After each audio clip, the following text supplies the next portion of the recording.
पाठ 18 अनचाहे मेहमान। परिचयात्मक प्रश्न।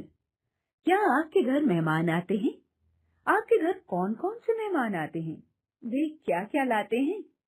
क्या आप मेहमानों को देखकर प्रसन्न होते हैं? प्रतिबिंब। बालकों को कुछ अनचाहे मेहमानों के विषय में बताना और उनसे सावधान करना। परिकल्पना। आपके यहाँ कुछ अनचाहे मेहमान भी आते हैं, उनके विषय में आप क्या जानते हैं? वर्षा ऋतु थी।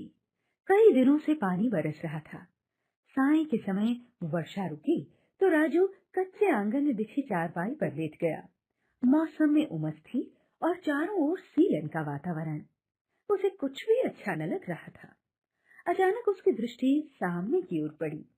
वहां क्षण भर में ही भूमि में एक छेद हुआ और उसमें से एक के बाद एक टिड्डियां निकलनी शुरू हो गईं। देखते ही देखते सारा आंगन टिड्डियों से भर गया।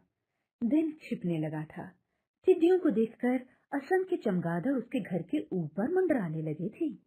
वे सब टिड्डियों को अपना आहार बना रहे थे। चुन्नू यह सब देखकर उठा और टिड्डियों के आतंक से बचने के लिए स्वयं को कमरे में बंद कर लिया। जब मम्मी पापा बाजार से लौटे तभी उसने कमरा खोला। उसने मम्मी पापा से टिड्डियों के विषय में बताया। पापा बोले, वर्षा ऋतु में ये सभी अनचाहे मेहमानों की तरह आ टपकते हैं। राजू को जब भी टिड्डियों की भूमि से निकलने वाला दृश्य याद आता, उसके शरीर में सिहरन सी दौड़ जाती। संध्या का समय था। राजू की मम्मी पूजा घर में दिया जलाने गई तो चौंक पड़ी। पूजा घर में देवताओं की तस्वीरें उल्टी पुल्टी पड़ी हुई थी। शिवलिंग भी एक ओर लुढ़का हुआ था और गणेश जी को अर्पित अक्षत भी वहां न थी। उन्होंने तुरंत चुन्नू के पापा को आवाज लगाई और यह सब दिखाया। वे बोले, घबराओ नहीं, यह किसी चूहे की करामात है। वह अभी घर में ही होगा। मैं चूहेदान लगाता हूँ।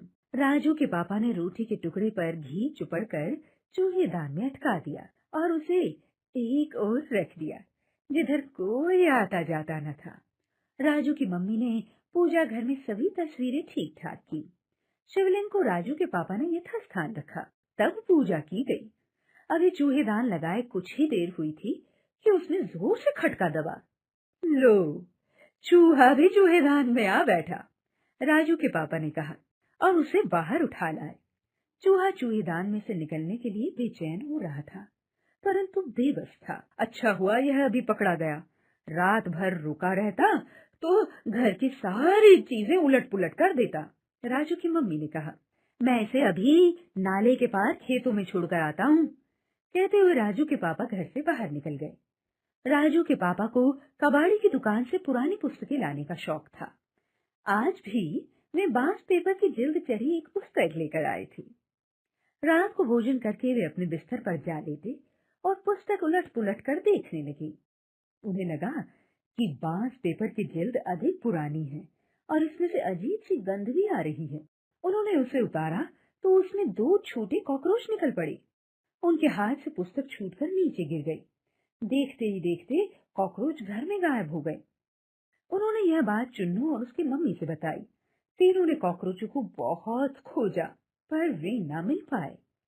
तभी उन्हें नीचे गिरी पुस्तक से निकलते हुए 2-3 खटमल दिखाई दिए। एक खटमल उन्होंने मार डाला, परंतु शेष न जाने कहां गायब हो गए और उस दिन से उनके घर में कॉकरोच व खटमलों ने अड्डा जमा दिया।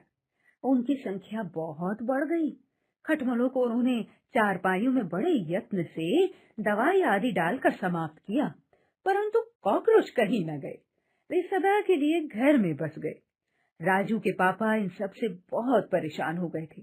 एक दिन बातों ही बातों में वे बोले, वास्तव में जब वह जहाँ कीटों को अपना अनुकूल स्थान दिखाई देता है, वे तभी और वहीं बस जाते हैं। इस बार दिवाली पर घर की अच्छी तरह सफाई पुताई होगी। आंगन को पक्का बनवाया जाएगा और किसी विशेषज्ञ से बात करके घर से सभी कीटों की छुट्टी करवाई जाएगी। हाँ, यह ठीक रहेगा। राजू और उसकी मम्मी ने मुस्कुराकर उनकी बात का समर्थन किया। सबको लगा कि अब उन्हें दिवाली पर इन अनचाहे मेहमानों से छुटकारा मिल सकेगा।